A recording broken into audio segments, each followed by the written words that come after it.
There we go. I hope you all enjoyed last week's show on. Oh, let's see. I'm going to screw this up here. Okay, we're good. I hope you all enjoyed last week's show, our fifth anniversary, and all the people who jumped in to help us um, process Eric's data. Um, and Tolga, I think you need to click on me in order to. There we go. As you can see, I'm in a different place tonight. I'm at GMARS. We have to build some new observatories, and in order to build the observatories, we have to lay a north-south line, and I need to do that at night. So I'm out here to help lay a north-south line tonight. So we're out at our club's remote observing site, and as a result, we've got other people running the show, and so we're here. Everybody happy. I wanted to point out to you that I can't share my screen tonight because I'm on a phone, but over under the workshop area, you will find Toga. Could you or somebody click on the workshop area and share your screen with them, maybe? Yeah, sure. I'll And do that. and Okay. you can see where Terry Robertson from Australia has sent us a lot of really cool data for everybody to see. And you know that we aren't exactly great at what we do here necessarily all the time. And when I rewrote the website for this, we kind of messed up. And you can see the link there that Tolga just clicked, the workshop link. And Can you if guys you see? click there, yeah, I can see it now on the screen. And if you click there, you will find out that there's a place to get the data from Terry. And then down below, if you'll scroll down a little bit for us, Tolga, you'll see that there's a place. Tolga, click yeah, you're showing. I don't know what showing. Oh, I know. I'm seeing it in the room. You need to click on Yeah, I'm that gonna. yourself in order to show it to the people. Okay. We made one mistake in the rewriting the website last week, and that is we didn't put the location to put your information in. We've had one entry already, and we need that one person who's entered to already to go back and re-enter. Only this time you'll have an opportunity to put your name and everything in there. So now you're seeing it there. It's easy enough to do. Tolga, if you'll scroll up a little bit so the people can see the one entry we've gotten. It's not there. Well, at any rate, um, tonight, Bill Long is going to be telling us about some software that he really likes. And rather than taking up any more of our time, Bill, you pretty much ready to go? Yeah, I'm totally ready to go. So Okay, take over. you got it. Toka, you're in charge, remember, tonight. So go ahead and click over there. Everybody else, don't forget to put your comments into Rumble Uh, Talk and follow along with us, okay? oh, he just So dropped out. Toga just dropped out. That's No, not no, no. good. Bill just dropped out. He'll come back in. Yeah, he'll come back in. We have to wait a little bit. On the other hand, until he comes back in, I'm not sure that there's anybody to tell you. Okay, is that your screen we're No, seeing? he came back. Okay. Okay, he's back. Take it from here, guys. Can you guys see the presentation here? Yes. I can All see your right. Awesome. presentation. Excellent. Can you still see it now that I went Yep. full Now screen? you're in Okay. full screen mode. Awesome. All right. Well, I appreciate folks joining us today, especially on Father's Day. So happy Father's Day to those of you that are fathers. So first off, I just want to mention that the presentation that we're going to walk through here is not content that I've put together. It was put together by Roland Archer, who I believe is joining us perhaps in the chat tonight.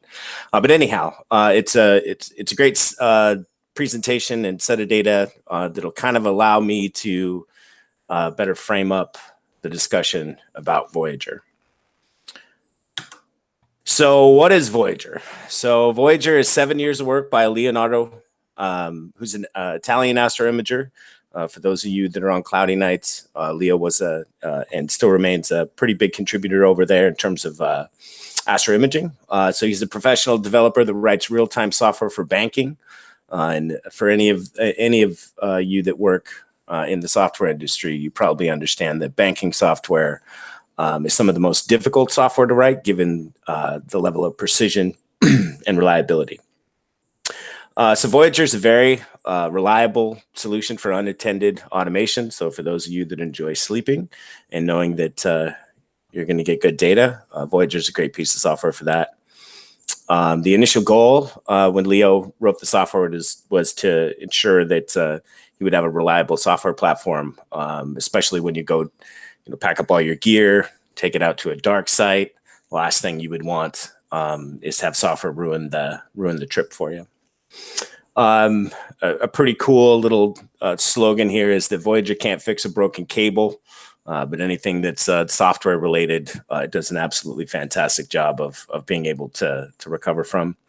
The software only runs on Windows. So for those of you that are on the Linux platform or the Macintosh platform, unfortunately at this point in time, there's no version of Voyager that runs on those.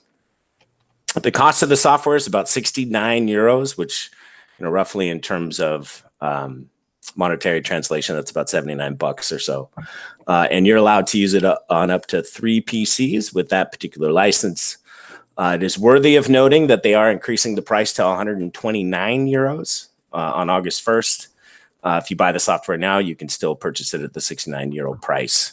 The license to use the software is perpetual, meaning that there is no requirement for you to pay ongoing annual fees to use the software. However, for support and updates, the initial purchase of 69 euros gets you 1 year of support and 1 year of updates. And the ongoing cost of that is 29 euros if you want to upgrade yourself. Very similar to how SkyX has their model for those of you that use SkyX. The original license includes 2 Skype support calls where Leo will connect into your system, likely via TeamViewer or other methods, in order to help you troubleshoot. And he'll also help you with the drag script, which we'll get into a little bit later. And as I mentioned, support and upgrade renewals are 29 euros. Any questions before I move on? Okay. So these are a couple of pretty cool pictures. So the reason these are in this presentation is to give some credence to the fact that while in the United States, Voyager is a relatively new piece of software, there's some extensive observatories that leverage its capabilities. This one probably being one of the coolest eye candy ones. This is a wide field array setup in Thailand that I believe Mike Selby and other people are involved with. But anyhow, Voyager can run multiple rigs, although, as you see in this photo, however, it's a kind of a specialized license that you have to work with them directly on. So getting into sort of the meat and potatoes of what it does. So the number one thing to understand about Voyager is that it's an integrator. And what I mean by integrator is what you see here in the table. So in terms of camera support, Voyager supports ASCOM, Maxim DL, the SkyX, and has native camera control capability via QSI native mode driver. From a mounts perspective, it'll support anything that's ASCOM compliant. It'll also support the Sky 6 and the SkyX. Guiding, PhD2, Maxim DL, and the SkyX. Although, as a user, which I guess I should have prefaced this, that I'm not here to tell people about marketing stuff. I'm here to talk about it from a user perspective, and I'll get into that a little bit later when we do the live demo. I've had very mixed results getting the software to work correctly using SkyX guiding. Planetarium perspective, so CDC, SkyX, and Hello Northern Sky are all supported. For those of you that use other Planetarium software, those are not currently supported, although the developer Leo is fairly open to feedback and suggestions for new. So, for example, Hello Northern Sky was added based on some user requests for features. From a plate solving perspective, it can use the full version of Pinpoint. It could use a light edition of Pinpoint, PlateSolve 2, SkyX Image Link, All Sky Plate Solver, which really integrates in with kind of the AND server thing, as well as online plate solving directly to astrometry.net. Autofocus, it has a built-in what's known as RoboFire focus that does V-curve style focusing. For those of you that are familiar with FocusMax, it does a very similar thing in terms of how it builds a curve for your imaging equipment and focuser. It supports FocusMax 3 and 4, Maxim DL. The SkyX, it supports both at Focus 2 and at Focus 3. Rotator support is purely ASCOM driven. There's, for example, no native mode support for things like the Moonlight Nightcrawler and other rotators. Flats perspective, you've got SnapCap, Flip Flat, TechnoCap, and the various DIY solutions that people use. Domes, it supports ASCOM base domes, Scope Dome LS, and weather, it supports both the CloudWatcher protocol as well as Boltwood and the others that you see mentioned here. Any questions in terms of device support? Not right now. I just want to add that he just added last week the Arteski Flat device? Yeah, the flat panel too. So he's pretty active, actually. He adds things all the time. Very active. So when I first started using the software, one of the things I ran into, for those that don't know, I use FLI cameras. And FLI has a ASCOM driver, but it has some quirky issues with it. And so I prefer to use the SkyX because the X2 plugin works fantastic. But one of the challenges was that, and you'll see this more when we get into the software, is that it could not properly query the SkyX in order to get readout modes. So for folks that use, CCD cameras, typically you'll have, like a fast readout mode that you use for focusing, plate solving, and things that, data that you're not going to save. And then you have a slower readout mode that typically has lower, lower read noise. So the SkyX had a problem querying both FLI cameras and QSI cameras for that. And I provided Leo directly with the JavaScript that he needed, call that he needed in order to fix that. And he had it solved within like 24 hours after I gave it to him. So yeah, to the point, both in terms of fixing bugs as well as adding new device support. Leo's very, very receptive to that. Some of the, I talked about it earlier, the reliability of the software is one of the key aspects and one of the most important things to Leo. And so oftentimes, so you'll notice in the camera list, for example, there's no support for SBIG, which is fairly unfortunate considering that SBIG doesn't have ASCOM drivers. And he's been asked about it a few times. And unfortunately, if he does not have the device to write the driver himself and test its reliability, it becomes difficult for him to want to add it. Any other device integration based questions, or am I good to move, Tolga? There's one question on YouTube. Sure. Let me switch back over there. Yeah, no problem. Matt Harvey is asking, what planetarium program do you prefer from your list? And then what's the big difference between CDC and SkyX? I guess Cartesio and SkyX. Mm-hmm. Yeah, so the one that I use is SkyX. And the reason I use it is because I'm already using it as a camera driver. So I might as well use it for planetarium purposes. And so it's important to understand that what Voyager is going to use these planetariums for is accessing the object database that they have within them in order to retrieve target data and those things. So I personally use the SkyX. I also use it for plate solving as well, because I believe that ImageLink is probably one of the, I've never used Pinpoint. I will be open and honest about that, but I think that SkyX ImageLink is probably one of the most resilient and incredible plate solving pieces of software. Now, in terms of CDC versus SkyX, I think the SkyX is very expensive, obviously. So the cost conscious folks, both CDC and I believe Hello Northern Sky are both free. I think those are excellent solutions to. I believe those are both excellent solutions to use with Voyager. Okay. There's another question about SPIC support, and let me add a few things to your presentation. So you can use SPIC cameras through SkyX or Maxim. You can connect your SPIC camera to Maxim or SkyX, and then tell Voyager that your camera is the program, and that's how you go about it. That's correct. So I probably should have been a little bit more clear when I talked about SPIG. It's that they don't have native mode support, and SPIG doesn't have ASCOM drivers. But Tolga's totally right. You can use Maxim DL and use that as your camera, or you can use the SkyX like I do with my FLI camera. And secondly, there's one more addition I want to put in there.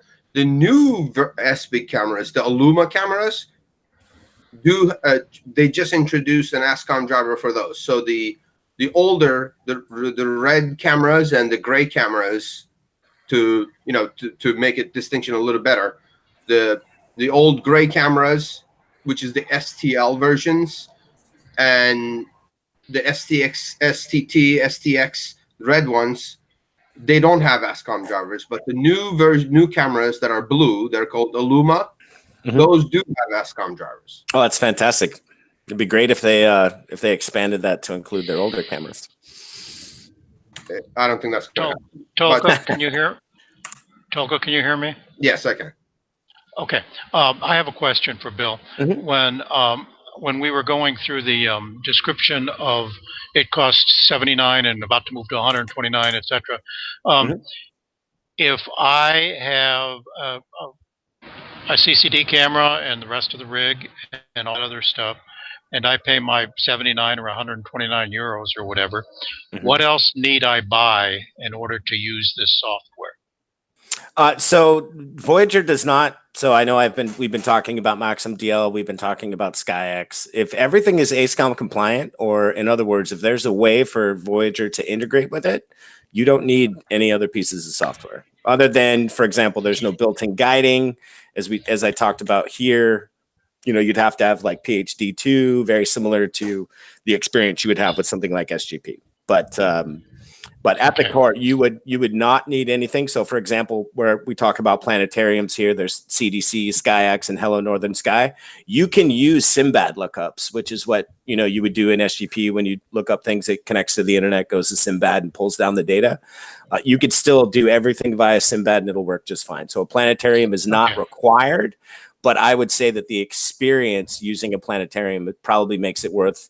If you don't want to pay the money, then for SkyX, then CDC or Hello Northern Sky work fantastic. Okay, so it's on basically the same as Sequence Generator Pro and various others, but it is not like CCD Commander, where you have to have other software in order to get it to work. Correct. It's not like CCD Commander at all. And for those that use SkyX, it can completely automate everything in the SkyX. So I know a lot of folks will buy, they'll have SkyX since, maybe they have a Paramount, or maybe they're just a fan of the SkyX software. And then they have to go get something like CCD Commander, or, CCD Autopilot. Mm-hmm. And those have very expensive license fees to them. Voyager can completely automate the SkyX. Okay. Okay, thank you. You bet. All right, key features. So Capture, it can do single target sequences. It could do multi-target sequences via what's known as the drag script interface. And I'll be showing an example of that in a moment. For those that don't write code, don't be scared when you see the word script. It's literally like using Legos to build an automation sequence. From an autofocus perspective, it has single and multi-star focusing built in. And this content is correct when it says it's very fast, and the results are absolutely amazing. For those that have used on the focus point, for those that have used and gone through the calibration process of something like Focus Max, it can be kind of wizard-like and very arcane to understand your first time through. The setup on the V-curve generation in Voyager is absolutely brain dead easy. Guiding, it can do auto calibration for you. It can do dithering, whether you're guiding. Software can do dithering, whether you're guiding or not. It can do guide star selection for you via an artificial intelligence portion of the code known as RoboGuide, or you can use native configuration that you used to with things like sequence generator, etc. Pointing, it can do precise pointing, slewing, plate solving, error correction, all of those things. And we'll get into that more when we do the demo and look at the software. Meridian flips, it can manage it for you, or you can tell it that, the mount will do it. The software is very intelligent. So, for example, for those of you that use Astrophysics Command Center, there's an option inside of Astrophysics Command Center to force a flip of the mount, and Voyager will know that you did it and recover gracefully afterwards. It's pretty cool. From a weather perspective, it can suspend, resume, exit. It could do all the things that you would expect observatory-grade software to do in terms of weather. It can, as I mentioned before, it can read those things from Boltwood files or from the CloudWatcher devices as well. Scripting, it has a built-in drag-and-drop script editor that I mentioned a moment ago. You can go through simulations and debugging and all kinds of really cool stuff. But again, don't get scared when you see the word script, because it's really like Legos. Flats, you could define flat sequences that are separate from the standard sequencer. It can do, it'll adjust your exposures. If you have a smart flat device, like a Altanac flip flat, for example, it can automatically go adjust the brightness of the device in order to get the ADU and the exposure time that you asked for. It also has a very intelligent sky flats capability, where it will take sky flats and basically slightly slew the mount around in order to make sure that over the course of the time when you're taking the flats, you don't end up with some strange gradients when you're doing sky flats. So very cool. In terms of alerting, it can do email, SMS, Skype. It can call you. It can do pretty much whatever you want it to do from an alerting perspective. But that's all configured inside of the drag script interface.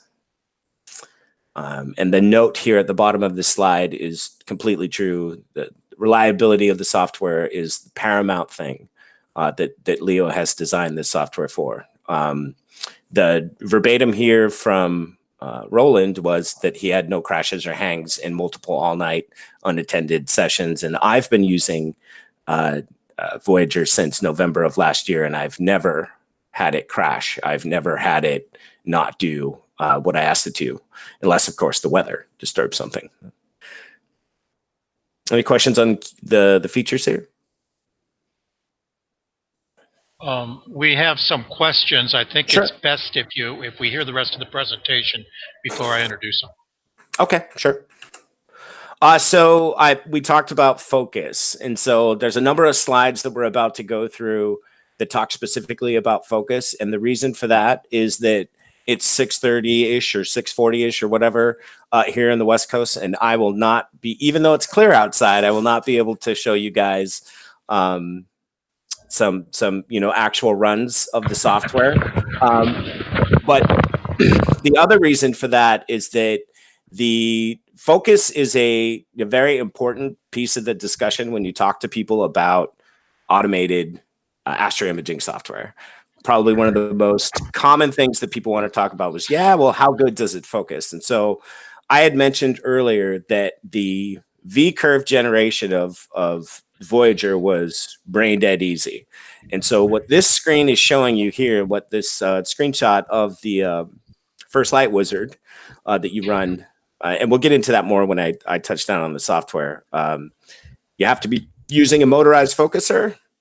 Want you to set the draw tube and the driver step count to about halfway through the travel.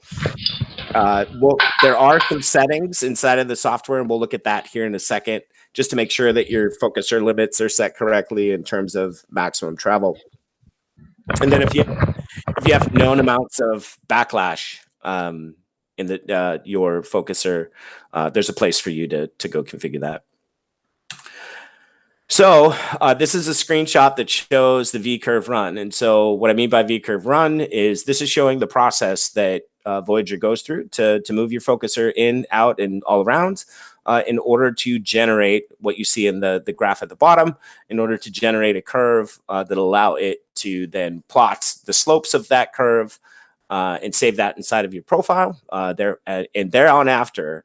So let me take one little step backwards. In other pieces of software, you have to come into the software and you'll have to tell it the size of your steps. And then you test that and make sure that you get a good curve. In this case, you do not do any of that. It will move the focuser around and plot these points in order to figure out what the proper step size it is to use for your focuser. So no more, 3 times the HFD of this, no more of that. You just have the software do it. It's very intelligent. Its AI capability is very good. Once that is completed, so this here shows sort of the process of doing single star focus. The Voyager will go through. It will identify either by slewing to something. So let me take a little bit of a step back there as well. It will query either Simbad or your Planetarium software, giving the coordinates where it's at, and asking for 3 stars of a particular magnitude, which is configurable. And it'll receive the return back from the Planetarium software, and it will slew them out, plate solve, center itself, and make sure that the bright star it asked for is dead center of the chip. In this case, it looks like the star was not centered, and I'll show you why, but anyhow. And then it goes through a process of using the curve in order to arrive at an excellent star profile that is well focused. In this case, the run took under a minute. It also has what's known as the local field focus capability. And so a lot of you that have used software like Sequence Generator are probably very familiar with this. This is where it will evaluate the stars across the entire field and arrive at a mathematical fit for those, do interpolation, and determine what the best fit in terms of focus is. And you'll see in this case, it was 1.41 HFD. You don't have to do full field. In this case, you can subframe ROI, those types of things in order to reduce the amount of time it takes for this process to run. And this is a screenshot of the same thing. So when I was scheduled to come have this discussion with people, I had a chat with Leo. And I asked Leo, I was like, hey, I'm going to come on. I'm going to talk on the Astro Imaging channel about your software. And I want to do so from the perspective of somebody that's used it. So I'm not necessarily going to come in here and talk to people about marketing terms. But I asked him, what was if there was one thing I were to tell people about your software that you really want me to get across, and artificial intelligence was his number one thing that he wanted to make sure that I made clear to people.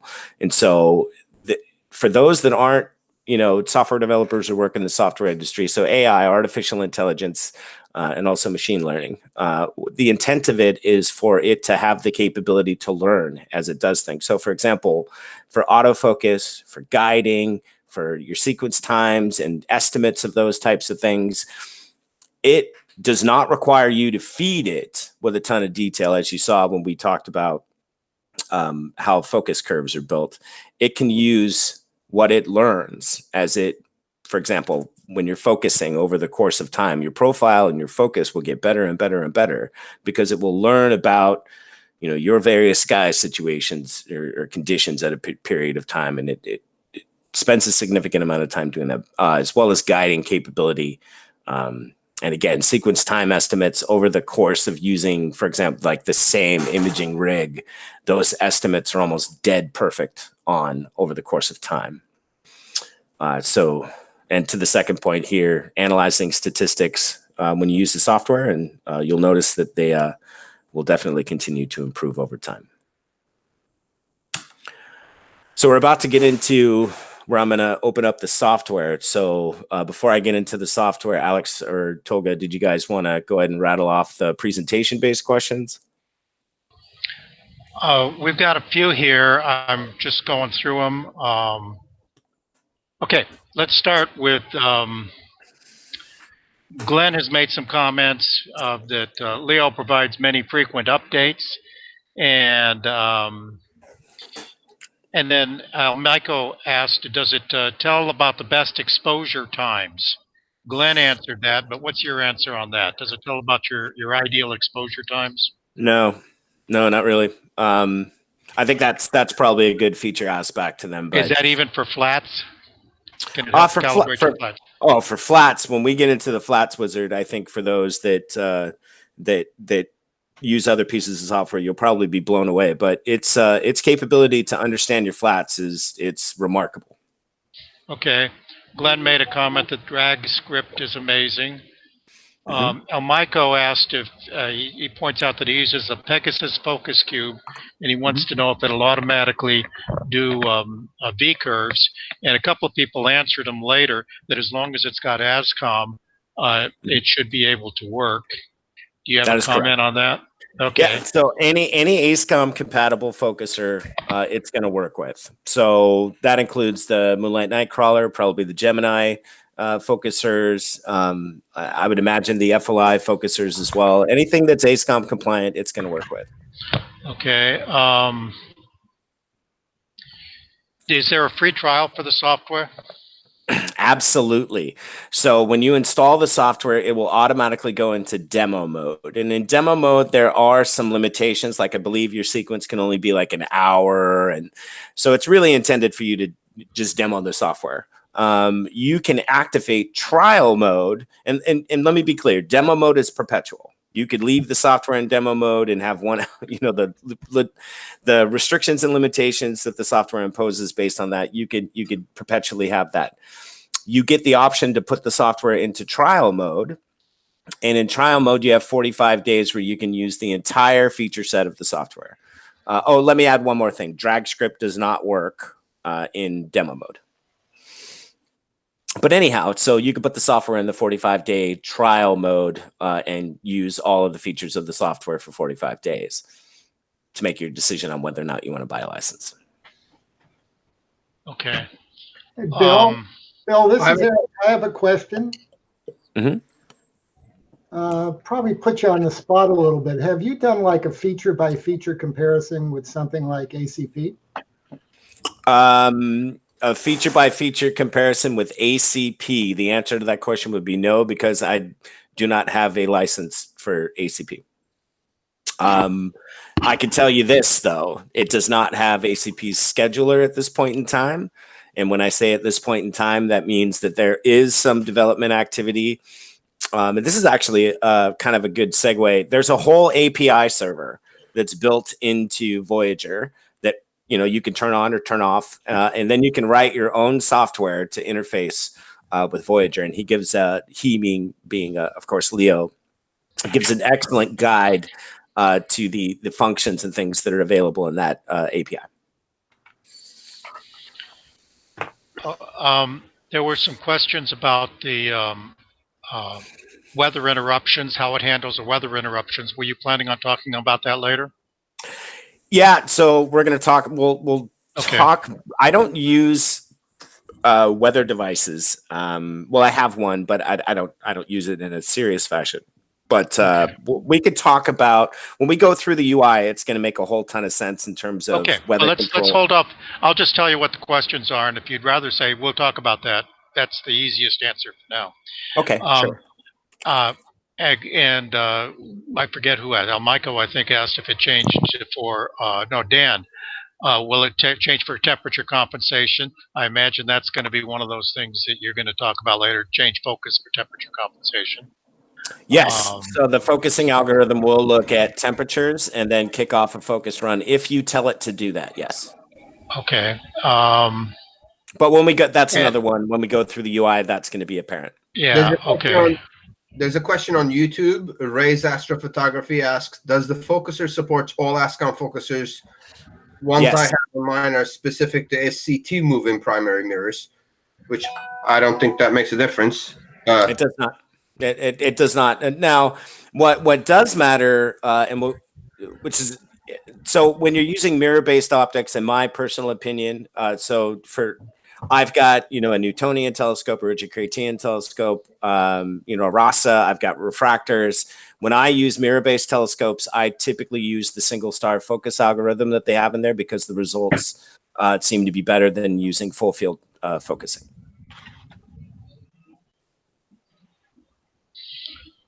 I think we've got some discussion going on, but it seems to be answered as we go along. So let's not take time for any more out of Rumble talk. Sure, no problems. So what we're going to do in terms of the UI demo, can everybody see the UI? Yes. Yeah. Okay. So what we're going to do in terms of the UI demo is going to be, fairly straightforward. I have simulators that I've pre-set up inside of here, ASCOM-based simulators, so people will have the opportunity to see the software connect and do things. Like I said, this is not a live system connected to an actual imaging train and all that, so we'll be limited in terms of that. So in terms of setup, you'll see that in the setup form, and so there's these various forms here in the top of the section portion where you can connect your gear. We'll talk about on the fly in a moment. The drag script interface. I will not be talking about the research interface because I honestly have zero experience with this, and so from a user standpoint, there would be no point in me talking about it. And this one here, the setup form, where you basically go in and configure your gear. I'm not going to be talking about what these specific values inside of here necessarily mean. What I will be talking about is where to go find information about what a various configuration here means. So anyhow, when you first use Voyager, you come in and set up your camera. So as we talked about in the presentation portion of this, you have many options: SkyX, QSI, Maxim, ASCOM, etc. You could define your filters here, set up your imager in terms of its focal length and pixel size, which are obviously very important because your image scale is used in plate solving and in various different activities like that. We talked about readout mode capabilities, speed capabilities. For those of you that use CMOS-based cameras, you would obviously have some configuration that you could do here in terms of gain or whatnot, but that would probably be best configured in the driver itself. And before somebody asks the question, no, it will not do per event gain changes. Mount configuration. Again, very similar. You have SkyX, ASCOM, Sky6. This array virtual mount thing is based on the array stuff that we talked about earlier. You have the capability here within the management. What type of mount is it? What do you want it to do in terms of settling? And probably the most important thing for me to at least mention here is precise point max allowed error. So this is the precision when you plate solve and center your object that it asks for. Guiding systems. This is where you can come in here and configure guiding. Unfortunately, I'm using simulators, so obviously I can't do this. It can launch processes for you. One thing that's very important to understand about Voyager is it runs in the administrator user context. So if you use other pieces of software and interface with other things, they should be running in the same context. That means SkyX should run as admin, APCC should run as admin, et cetera, et cetera. Planetarium configuration can be done in here. This is where you pick what you're using. You could do connection tests to those planetariums. Plate solving. This is where you can come in and set up your plate solvers, whether you're using Pinpoint, SkyX, etc. This is where you would set your exposures, what binning you would use for plate solving, what filter you want to use for plate solving, and whether or not you want to do full, half, or quarter frames for plate solve images. And as I mentioned, there's other configurations here that are very specific to the software that you're using to plate solve, and I'll go show you here in a moment where you can find out what all these different configuration values do.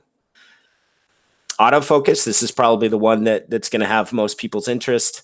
You can pick your autofocus type. You can focus max, focus 2, at focus 2, at focus 3, Maxim DL, or RoboFire, which is, I mentioned before, is the built-in focusing algorithm inside of Voyager. Focusers, obviously ASCOM focusers are supported. And then you would obviously use the ASCOM chooser here in order to pick what your focuser was. Thank you. RoboFire Configuration Center is probably useful to talk about here in this demo. This is important. This is the configuration that you would set for like in limits, out limits of your focuser, whether or not you wanted to use backlash compensation. One thing to note about Voyager is anything that's in red text is if you make a change to this, you could potentially cause either damage to your gear or could greatly disturb its capability to function. So not that you should never check these or set these values, but just be mindful when you do. Things that are in yellow are less of a concern, and things that are in black, you pretty much have freedom to change all you want. Obviously, this is a test system. I don't have a V curve built on here, but this is where you would see very Focus Max-like, and as it even says here, compatible with Focus Max. Slope values, PID values, steps, and the slope on the right side. And this is where you can come in and configure HFD parameters, Starflux parameters. One interesting tip for those of you that use CMOS cameras, it's usually useful to set the max flux to 5,000 versus the default of 500 prior to you generating your curve. And here's more camera parameters, what the bit per pixel is, the frame width, what you want the star binning to be, focus binning to be, what filter do you want to use when you generate your V curve, exposure parameters, and very similar things that people are used to.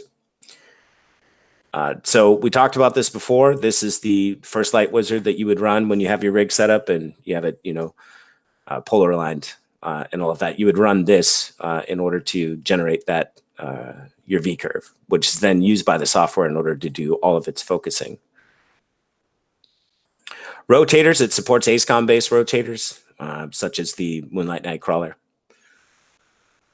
Flats devices, this is where you would come in and configure your flats. Over here is where on the right side is where you would configure sky flat capable. What's the delta of the degrees of the sun for dusk, dawn? What elevation do you want that done at?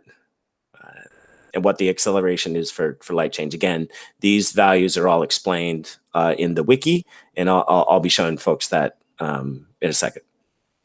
So you have dome capability here where you can set up domes. I personally do not have a dome, but it does support ASCOM domes, scope dome, etc. Weather devices, this is where you can set up, Boltwood or CloudWatcher devices, and you could set how it responds to various different conditions. So under cloudy, if it's unknown, clear, cloudy, very cloudy, et cetera, as you see through the list, you could pick either I don't care about that, it's okay, go ahead and resume, suspend, or hard exit. Hard exit meaning shut the show down, it's time to be done. One thing of note, this is where you configure the response to these things in terms of how does it treat these events. When we go look at drag script, that's where you actually will provide more insight to the application in terms of what to do. Observing condition data, it fully supports. SQM devices, you can have a SQM, one of the like SQM LE devices, if those folks are familiar with, or the USB one. Safety monitor is the standard safety, ASCOM safety stuff. There's also text file capabilities and some configuration values here that you could set for how to treat safe or unsafe conditions. Viking is this IO card interface that I don't have any personal experience with. And this is all configuration for how Voyager itself, the user interface and things like that will work. It's not necessarily specific to your gear. So on the fly, so this is probably where people will spend, especially new users will probably spend the vast majority of their time, especially if they're coming from software like Sequence Generator. This provides a very, very, very familiar interface. So sequences themselves, this is the sequence configuration. This is where you can define what the target is, look up coordinates. So for example, we'll say M42. I can't use this because I don't have a planetarium, so I could use Simbad, and it'll use the internet in order to look up the object and place the coordinates in here. You could pick what filters you want to image with. light frames. You could do bias and darks as well inside of your sequences, which filter. If you want a suffix on the file name, one thing that's super important to understand about Voyager is it writes files in the way that it writes files. You don't really have the ability to go custom define with, %C and %T like you can in other software. What is your exposure time? Do you want to use binning and how much? If you have speed and readout mode capability, you could set that here. And then you would define how many times you want it to do that for that particular filter. The values down here is where all the power is in the sequencer. So for those of you that are familiar with something like SGP, a lot of this stuff is defined in your profile. In the case of Voyager, a lot of this stuff is actually defined in the sequence itself. So you have your capability to either do cyclic or group things by slot. On start, if you want to run scripts and executables and things that maybe code that you've written or whatnot, you can do that. You could tell it to wait, point, inject focus, open a cover. Cooling, this is where you would define, what you wanted cooled for your particular sequence, and some other parameters about how it does that. Pointing, you can tell it to retry in terms of pointing if there's an error. Tracking, you could have its watchdog turned on, that if it finds that your mount has stopped tracking, it will go remediate those issues for you. Plate solving, it will do by default. This is where you could turn it off if you so wish. Managing meridian flips is managed here on the meridian flip section. So you could say, hey, halt or manage it for me. Flip my rotator, inject focus, force it within a particular amount of time after crossing the meridian. Guiding and dithering is setting here. I talked about Voyager RoboGuide a bit ago. This is where you can configure the values. If you uncheck these two boxes, calibrating a guider and guiding, you would be in unguided mode. So one thing that's very important is if you want Voyager to calibrate your guider, you can tell it to do so. Voyager will not just go slew to the celestial equator and meridian crossing in order to go do that. It will calibrate your guider on the target that you're imaging. You could define lost star detection parameters. Again, I'll be pointing folks to the wiki to figure out the nitty-gritty details of these. This is where you set up dithering, how many pixels, how many exposures you want to dither. And for those that use unguided imaging, some folks like to realign back to their target, and this allows you to go do that. Shot configurations, do you want wait time? Do you want to redo subs if there's an error? Focusing, this is, there was questions about this before. So the focus tab is where you define these things. So RoboStar would be single star. Local field is local field. And these options here would use focus max, focus on place. And so you can find out more. And again, I'll show you where the wiki is in order to figure out the finer details of these. Here's probably the portion of this that's the most important. Do you want to use the actual filter that it's currently on? Or do you want to use the default filter for all your focusing? Some people prefer to focus with the LUM filter. I use the actual filter myself. It works incredible. What triggers focus? Slot. So if a slot changes, so this is only usable if you're saying group my imaging by the slot. It can focus at X number of exposures, X amount of minutes, X delta change in temperature. And even if there's changes in altitude, this is really important for people that use mirror-based optics, especially SCTs and things like that. If the altitude changes to a certain point, they want a refocus run. It can support all of those things. What to do if there's an error? Do you want it to do nothing? Do you want it to run a good night sequence where it warms up the camera, parks the mount, closes your flats? You could do that. And here is the on end where you could tell it to, force the time to end. So for example, if you said, hey, it's not useful for me to image past 4 a.m., you could do that and then say absolute. Or if you're like, well, I want you to run for 4 hours, you would then uncheck the absolute box. This last one allows you to say whether you want it to finish running the exposure it was already doing. Options here, also very similar to the on air here, good night section. It's just on end gives you the same options. So that's the sequencer. From a user perspective, I found the sequencer to be very robust and very SGP-like. So I came to the software from using SGP, and I found it to be excellent that I have the control capability at the sequence level in order to define these things versus the paradigm of having a equipment profile that I then had to either go make adjustments to that, copy it to a new one, et cetera, et cetera. So really have enjoyed this. I think the sequencer works really well. I think new users of the software will find the sequence interface to be pretty familiar coming from other software programs. So, were there any questions about the sequencer? Figured this was one that people may ask quite a bit about. Bill, I have a question. Do you use filter offsets here?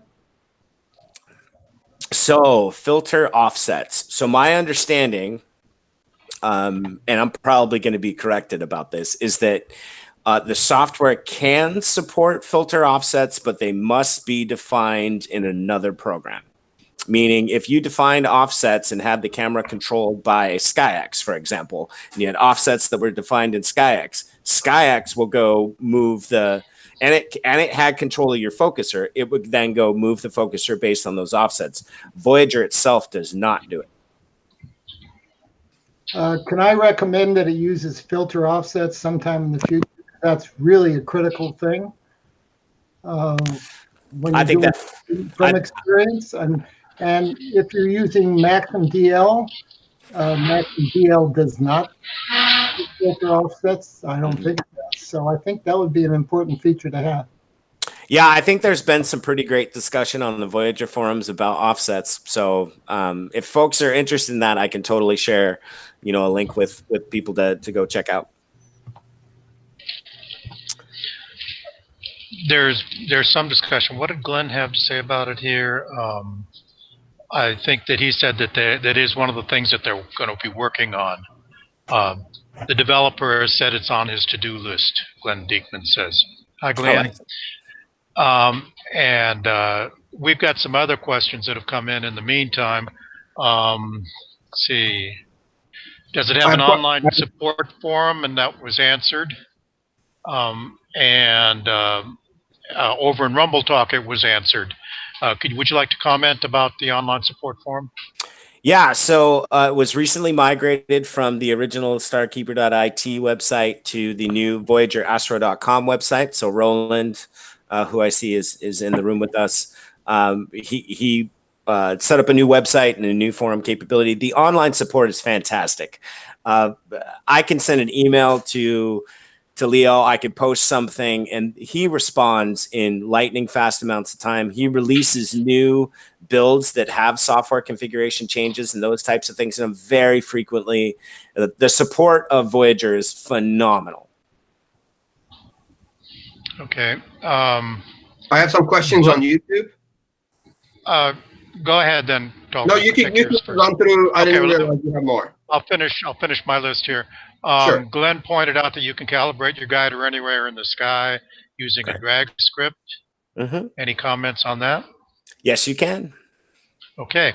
And then there's several comments here about the discussion you were having about offsets and how you need to set them at ASCOM for now. We've already talked about that. So Tolga, it's for you now. It's open to you. So Matt Harvey has many questions over here. One is, how long has the program been out? I believe it's at least 10 years. I would not be the right person to answer that question, though. Well, personally, I've had a copy of Voyager from 3 or 4 years back, so I know that far. It might be longer than that. But at one point, the software was only available in Italian. Mm-hmm. So it wasn't, you had to figure out, but now it's completely in English. So that may be the reason why it wasn't very popular at one time. Yeah, I think there were a couple of things. So a few pieces of very critical feedback that people gave was that the documentation, and hopefully people can still see my screen here. Can you see the web browser? Yeah, your screen is showing into the general public. Awesome. So this here is the wiki, and so again, Roland, who's here with us as well, put this together. And this, so one of the big pieces of negative feedback that that Voyager had gotten when there was some English and Cloudy Nights discussion going on about, hey, what is this software? What do we do? Has anybody tried this, etc., was that the documentation was all in Italian. And so this has been stood up now where pretty much every single piece of the software is fully explained in terms of what normal settings are, gold or yellow, red, how to, set up your autofocusing, what each one of these values that are in here mean. And so the level of documentation that's available for this software is absolutely phenomenal. And big kudos to Roland for setting this up. And if you don't have access to the internet, there's an auto-generated PDF version of it that you could save for use in the field that has all of the configuration of the software completely documented. At this point, it's like 375 pages of pure English documentation. So the documents, this button here under the resources tab, Voyager Unofficial Wiki, is priceless. There's also some new online video tutorials, and I've watched all of these. I think they're fantastic.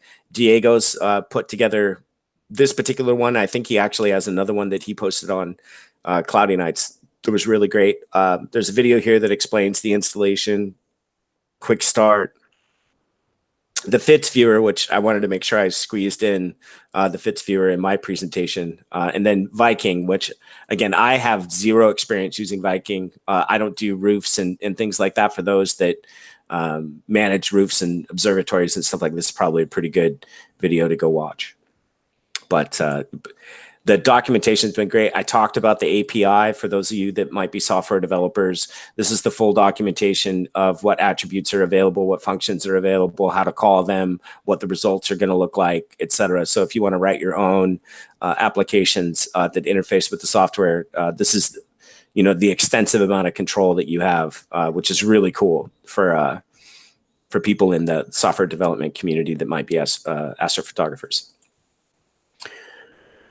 The Voyager main website, obviously, it's now the new VoyagerAstro.com. This is where you could come, buy the software. Hopefully that answered the discussions about some of the challenges in documentation, etc. There's another question here about how do you compare it to SGP or APT, but that's you would have to watch the whole video to go point by point. It would be a pretty long question to answer. It would. And so, but I can answer it from the perspective of a user of both pieces. Well, SGP and as much as I don't want this to be SGP versus Voyager, because I don't think that's really the intent of Voyager. I don't think Voyager plans to supplant SGP as the software of choice. But I would say that the only thing that Voyager doesn't do that users of SGP absolutely love, and I know because I was one of them, is the framing and mosaic wizard that they have in SGP. Is one of the coolest pieces of software functionality and capability that I've seen. I know there are plans to do it in Voyager, and I know it's on Leo's to-do list, but I would say that would probably be the one quote-unquote con about Voyager. The pros, though, far outweigh it. Its resiliency and capability to recover from just about any error situation. It's remarkable. So are there other questions? No, we can continue. No, hold. I need to know, how much more do you have planned to say, Bill? I was going to talk about the FITS viewer because there were a lot of people that had comments about this before this. Are you halfway through your presentation, or coming towards the end, or what? I need to time out some questions here. Sure, I'm probably about 75%. Okay, why don't you continue then? Sure. So this is the FITS viewer. So when we started on Cloudy Nights, specifically started discussing Voyager, one of the big pieces of feedback was And to Leo's credit, in terms of his design, it was just designed to go sit in the background and go do things that you told it to do.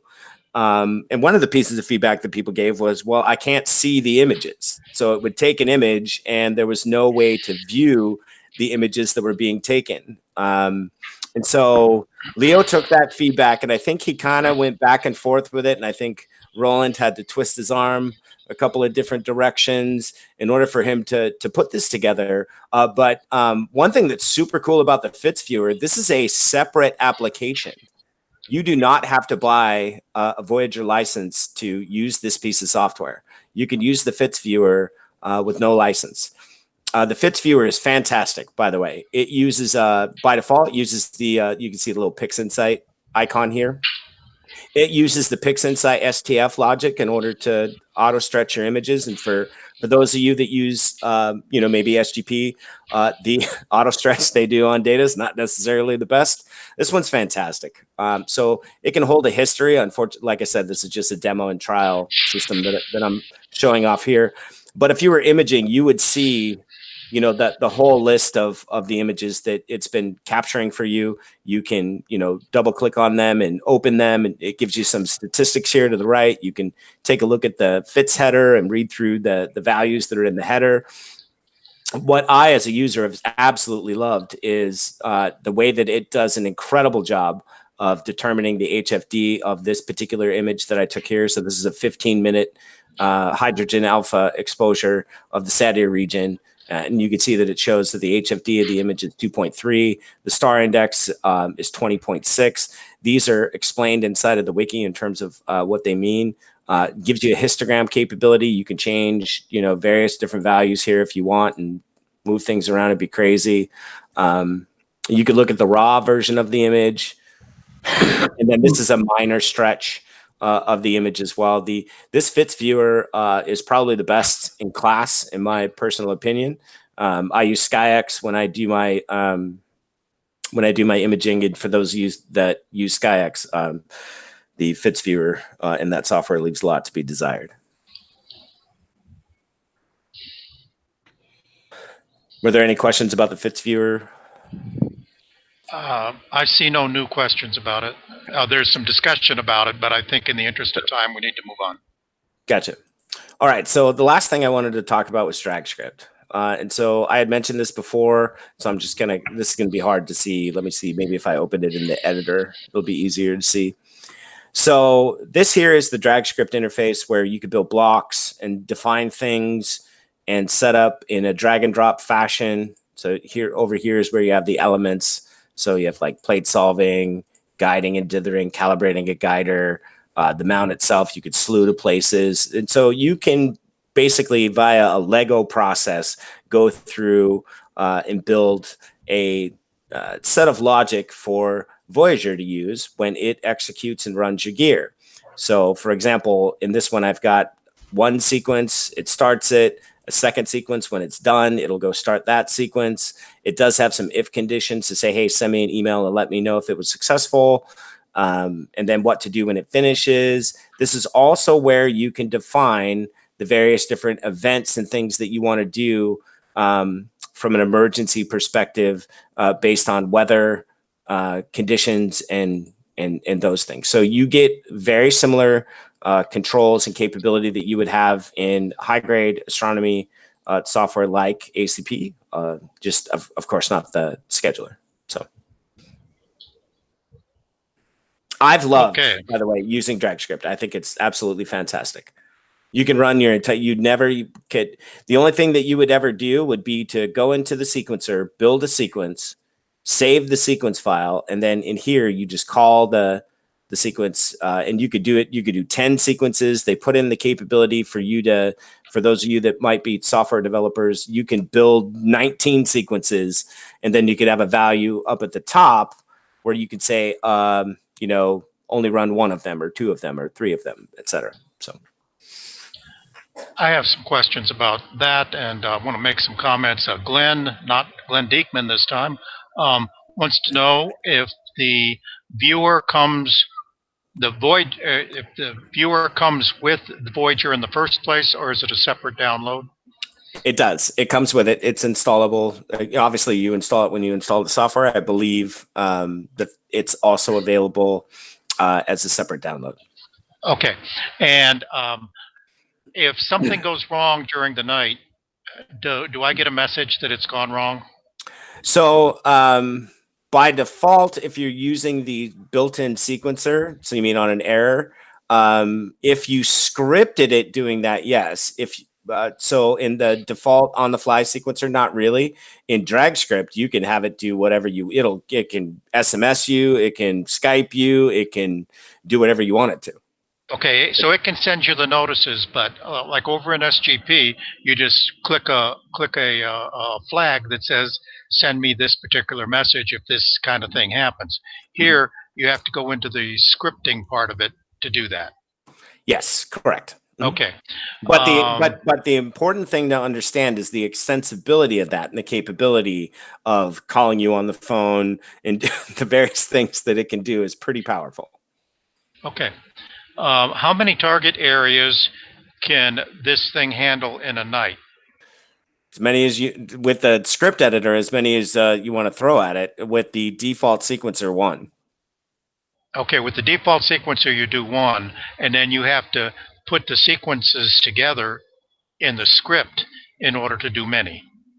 Correct. And okay. Again, I want people not to be afraid of the term script, because it's not scripting in the coding sense, it's scripting in the software sense. So again, your best friend, I'm sorry, if you want to... Coding and software mean pretty much the same thing to those of us who don't code in software all the time. Sure. What I meant was that it's a term used by the Voyager software. It just so happens to call it script, but it's not actually scripting. But there's an excellent tutorial on DragScript here about the editor, the elements, arrays, variables, and so you can go through this.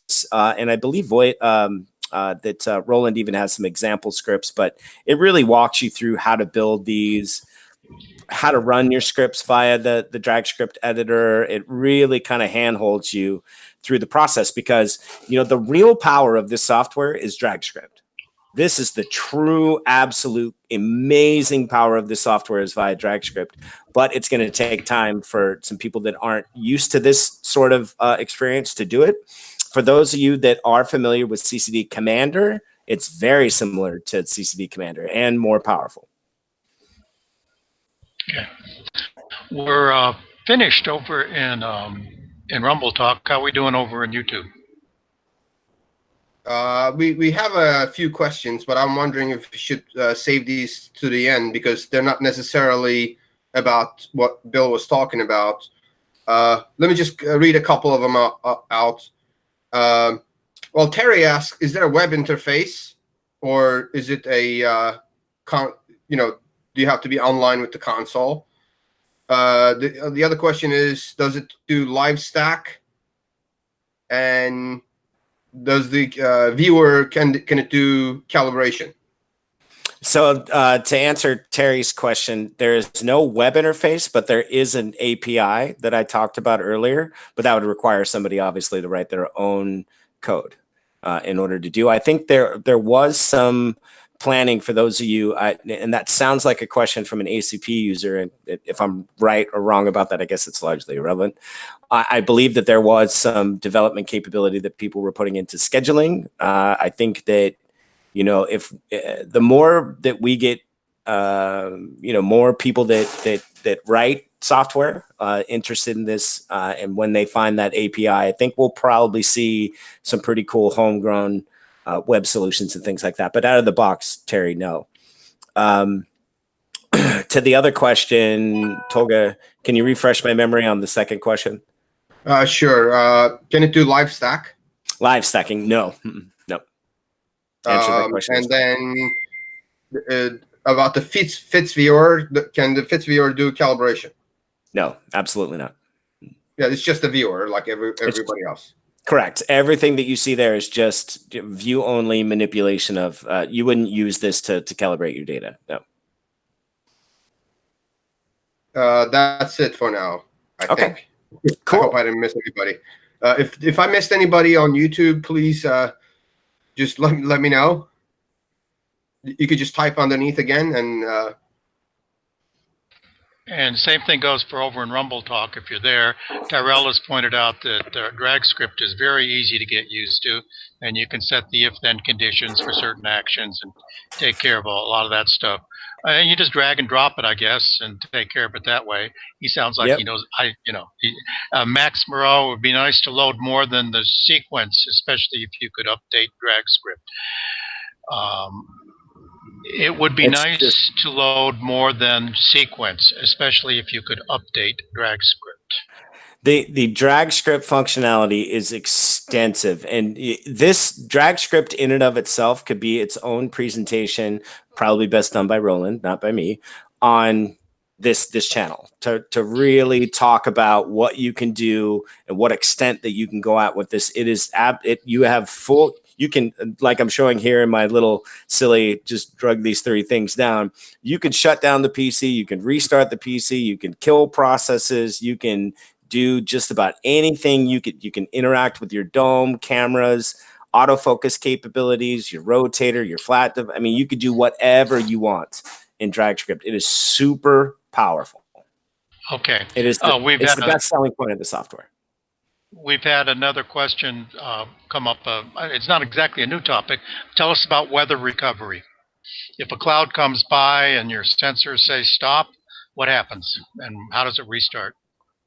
Yeah, so those would be best handled by DragScript conditions. So here, let me close this and reopen the DragScript editor. There are events that you can define and conditions that you can give them. So to Tyrell and the chat's point, if this, then that. If this, then that. The important thing, if you were to do that, is to make sure in the setup that over here under the weather section, where you've said, I'm either using AAG CloudWatcher, or I'm using Boltwood data, that you determine, you have to figure out what's okay, when to suspend, when to exit, and then in the script you can define what to do. So the important thing to understand is what happens in a weather event is under your full control. You control all of it in terms of the logic, reason, and what it does and how long it waits, and you can control all of that. Okay. Thank you. That's all at Rumble Talk for right now. All right. So the second to last thing that I wanted to talk about was the flats capability. So this was, as a user, this was probably the coolest. This was the coolest thing when I first started using Voyager, is that it had a dedicated sequencer just for flats. Flats, not to get too philosophical, are completely different than light images, bias images, and dark images, right? We all understand those in a very easy to do fashion. Flats are different. Flats are impacted by many various things. And here they give you a completely dedicated flat sequence generator that's completely built for flats. And all the logic in here is all based on taking flat frames. So, for example, you define which filters you want to take flats for. So, for example, let's say I wanted to take some narrowband flats. It's very similar in the other one, that you can give the file name a suffix if you wish. It'll always put the filter name in, so you don't really have to be like HA. Yeah, you don't have to do that. It'll do it for you. What the minimum exposure of your flats are, this is super important for people, for example, that use FLI cameras. So you want, especially with the big 65 millimeter shutter, they have to be 3 seconds. Anything under that's useless.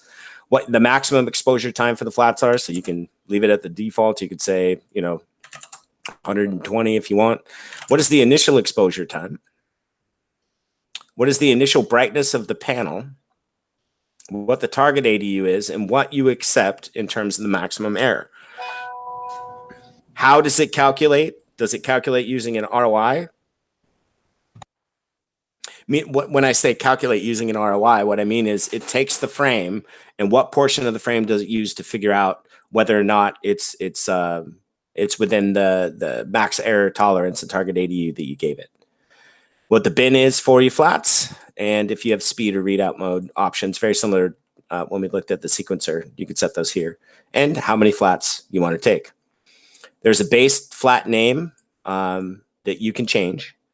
There's the directory it's going to stick them in. Do you want it to create subfolders under that? And what type of flats is it taking? Are you using a manual panel? Are you using sky dawn flats, sky dusk flats, or a device? And what device are you using? So for example, you could use a flip flat. Do you want to move the telescope?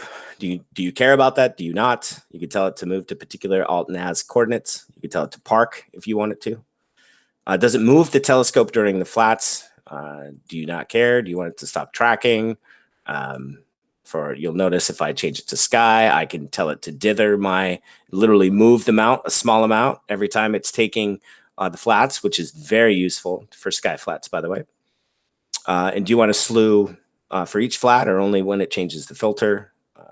The recommendation they give here for each flat is I've got the best results with that. Do you want to do something with the telescope on end? Do you have scripts that you've written that you want it to run? What to do on air, etc. This thing is a life changer. Speaking from the perspective of a user of SGP, for example, in SGP, the paradigm is you run through their flats calibration wizard, and it saves and stores exposure times based on the ADU that you told it. Well, that's not always the same, right? So you could be taking flats at a different period of the night, and maybe there's a little bit of light interference that comes into your system, and it doesn't get any of them right. They're all wrong. The paradigm here is completely different. It can change the exposure, but it cares about the ADU that you asked for more so than it cares about what the specific exposure time was.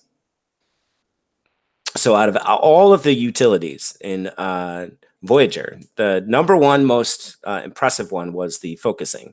The second one was this, the flats sequencer. And of course, you can always save flat sequences to a file, and then you can call them via drag script, as I showed in the example, drag script that I loaded. So, Bill, I have a question. Yep. Are there sample drag scripts where I can just open an existing file and just modify instead of writing the whole thing myself? Yep, totally. So here I'll open up the wiki real quick. Roland, actually, so drag script examples. So I don't want to move too fast. Right here under drag script on the wiki, there's drag script examples. You can come in here and here's some sample ones. And I believe that, give me a second, he's got downloads for each and every single one of these. So you can actually download, you can download this script. And then you can go in and just modify it to do what you want it to do. So this one's a multi-sequence robot script. And then there's even a very extensive one here. So this is the startup to shutdown. It's got emergency exit events. It's got resume events. People ask questions about that. This one's probably when you're very advanced at using the drag script editor. This example again that Roland put together is really cool. So you could just download this file, and then so I think when I download it, it goes in like the downloads folder. Excuse me, don't look at that. So then I can come into Voyager and I could open. So go to my downloads. Downloaded this script here, and poof, here's the script. I can edit the script and come in and change it, and then I could save my changes to my own file if I want. Right. Okay. Ray over here on YouTube, he asked, did you use your autofocuser with the RASA? I don't think, does that make a difference which telescope you use? So no, it doesn't. So yes, when I use, and I mentioned this before, when I use mirror-based optics, so I have a Ritchie-Chrétien, Newtonian, and a RASA, I tend to use the single star focus algorithm, which is Robo Star focus. So let me go in real quick and show people. When you go configure focus in a sequence, I pick this one, Voyager Robo Star. So again, Robo Star is the single star focus algorithm. This one is the full field focus, algorithm, local field. Okay, I think we're done with questions. You can continue with your presentation. So this is it in terms of the software and in terms of what I was going to talk about. I think in closing, it would be useful to, as a user of the software, to talk about sort of my experience. And my experience has been that the software works. It just works. It just does what you ask it to do. It has so many different ways that it can come in, intervene, and it's almost like it's an artificial intelligence you. And so it truly can take action on your sequences and on your data capture without you having to stay awake and babysit it. So that's really all I had. Thank you very much. We are going long because there was a lot of stuff to cover here. So really appreciate that you could cover all that stuff. Over in Rumble Talk, there was continued discussion about well, to summarize it, how simply easy it is to go ahead and use the drag scripting. And I'll just summarize it at that. If you got any last minute questions, be sure to get them in because we'll be closing out pretty soon here. Anybody else have any final things they need to say? Okay. I see that sometime those people in the Chicagoland area, sometime, was it August? They're going to get a chance to see Ron Brecher. He was here a month ago or so on the Astro Imaging channel. Ron Brecher and Warren Keller are going to be putting on a demonstration of Pix Insight. They do a really good show. If you haven't had a chance to go out and look at it, you know, they're coming to Chicagoland someplace, so that'll be nice for you. AIC is coming up.